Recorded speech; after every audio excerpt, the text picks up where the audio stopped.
And good morning, everyone. I'm Kira Phillips. We are coming on the air now with more political scandal erupting in New York City. Federal authorities in Southern District of New York coming before the cameras now to reveal the charges. Let's get straight to the presser. Conspiracy in which he solicited and knowingly accepted illegal campaign contributions from foreign donors and corporations.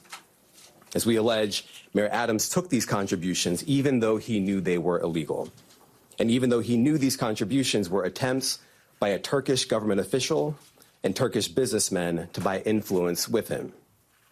We also allege that the mayor sought and accepted well over $100,000 in luxury travel benefits from some of the same foreign actors who arranged many of the illegal campaign contributions. These benefits included free international business class flights and opulent hotel rooms in foreign cities. The mayor had a duty to disclose these gifts on his annual public disclosure forms so that the public could see who was giving him what. But as we allege, year after year after year, he kept the public in the dark. He told the public he received no gifts, even though he was secretly being showered with them. We allege that Adams accepted these benefits knowing that they were given to him because of his position. And in exchange for some of those improper benefits, he intervened in the New York City Fire Department's inspection process for a building owned and operated by the Turkish government, allowing it to open even though it had not passed the fire inspection. The corruption alleged in the indictment is, as I said, long-running. As we allege in the indictment, Adams' solicitation of illegal campaign contributions began in 2018. After he started raising funds for his 2021 mayoral campaign, he agreed to take contributions offered by multiple Turkish businessmen, several of whom he met in Turkey. Adams knew that these wealthy individuals could not legally donate in a U.S. election. Federal law clearly prohibits foreign donations. That's how we protect our elections from foreign influence. Yet Adams directed his staff to pursue this illegal money to support his campaign for mayor. And as we allege, Adams continued to pursue foreign money in secret well into 2021. And it didn't stop with his first campaign for mayor. As we allege, in 2023, the mayor rekindled these corrupt relationships, seeking more illegal campaign contributions from some of the same foreign sources to support his re-election campaign. Adams also took contributions that broke other laws. As we allege, he sought contributions from businessmen far in excess of what the law allowed. He also allegedly sought contributions from corporations, which are not allowed to contribute at all in New York City elections. Many of those illegal corporate contributions were organized by the same people who organized the illegal foreign contributions. And Adams allegedly disguised them all in the same way by accepting the money through so-called straw donors. A straw donor contributes someone else's money, hiding the money's illegal source, such as a foreign businessman, a corporation, or a wealthy New Yorker who has already contributed the maximum amount allowed. And as we allege, Adams circumvented all of these laws, taking contributions from exactly the sources the law prohibits, all to benefit his mayoral campaigns. Now, Adams also personally benefited from the illegal conduct alleged in the indictment. Adams solicited and accepted over $100,000 in luxury travel benefits for years from wealthy Turkish business people and at least one Turkish government official seeking to gain influence over him. Adams started accepting undisclosed luxury travel benefits at least as early as 2016. He took these benefits nearly every year through 2021. Here are some of the benefits that we uncovered during our investigation. In 2016, Adams flew to India through Turkey and received 2 free round-trip upgrades for business class seats. That's the highest class on Turkey's national airline.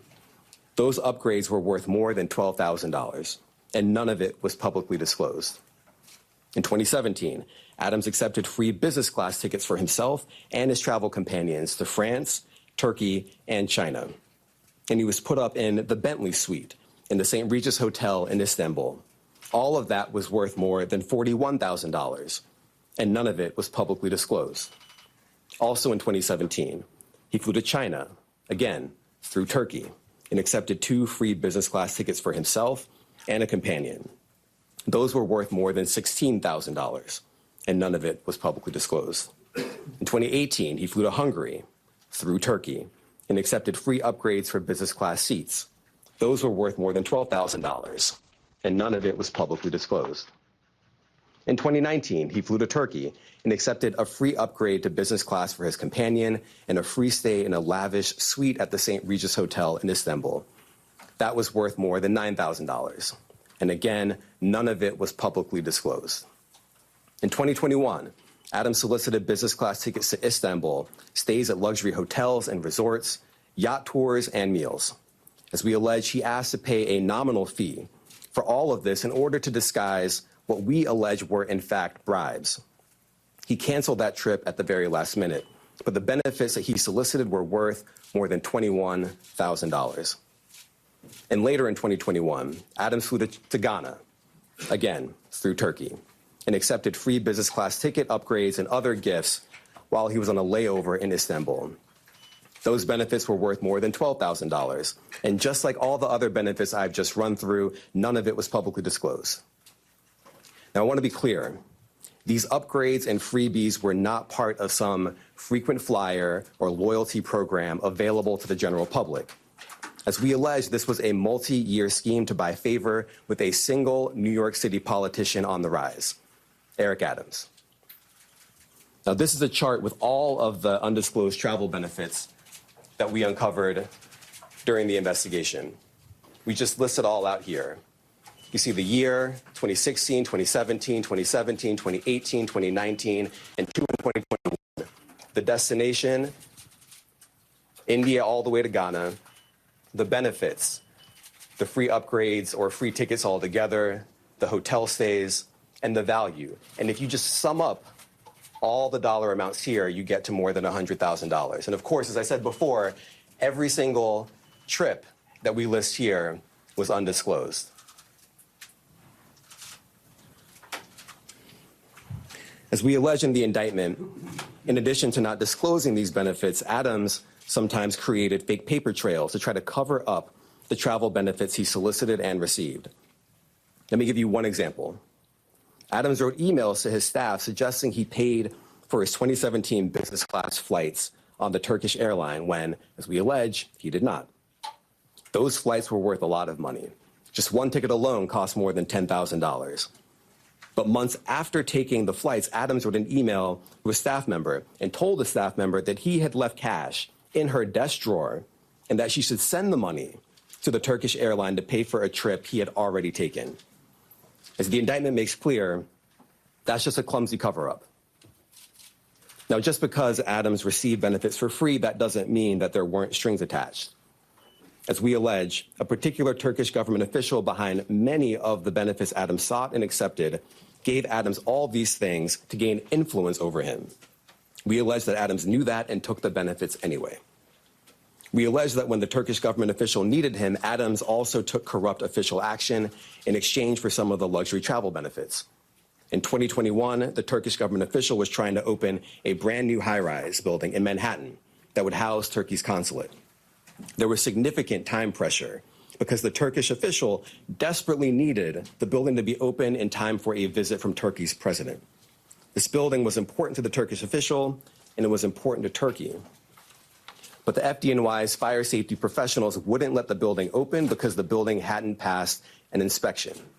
And not just that. Some of the people at the FDNY thought the building had so many issues and defects that the building was not safe to occupy. So the Turkish official sent word to Adams that it was, quote, his turn, unquote, to support Turkey. And as we allege, Adams delivered and pressured the fire department to let the building open. The FDNY professionals were convinced that they would lose their jobs if they didn't back down. And so they did. They got out of the way and let the building open. The Turkish official got what he wanted. And as we explained in the indictment, just 4 days after Adams held up his end of the bargain, he went right back to soliciting more travel benefits from the Turkish airline. Now, I want to make 3 things crystal clear. First, the conduct alleged in the indictment, the foreign money, the corporate money, the bribery, the years of concealment, is a grave breach of the public's trust. Public office is a privilege. We allege that Mayor Adams abused that privilege and broke the law. Laws that are designed to ensure that officials like him serve the people, not the highest bidder, not a foreign bidder, and certainly not a foreign power. These are bright red lines, and we allege that the mayor crossed them again and again for years. That is the only reason we are here today. Second, this investigation continues. We continue to dig, and we will hold more people accountable. And I encourage anyone with information to come forward and to do so before it is too late. And third, the Southern District of New York remains committed to rooting out corruption without fear or favor and without regard to partisan politics. We are not focused on the right or the left. We are focused only on right and wrong. That is our duty, and we will fulfill it. Now, today's charges are the product of a tremendous partnership. I want to thank our partners at FBI and the New York City Department of Investigation who have been with us every step of the way. And finally, I want to commend the outstanding career prosecutors from SDNY who are handling this case. Celia Cohen, Andrew Rohrbach, Hagen Scotton, and Derek Wickstrom, and the chiefs of the Public Corruption Unit, Laura Pomerantz and Robert Sobelman.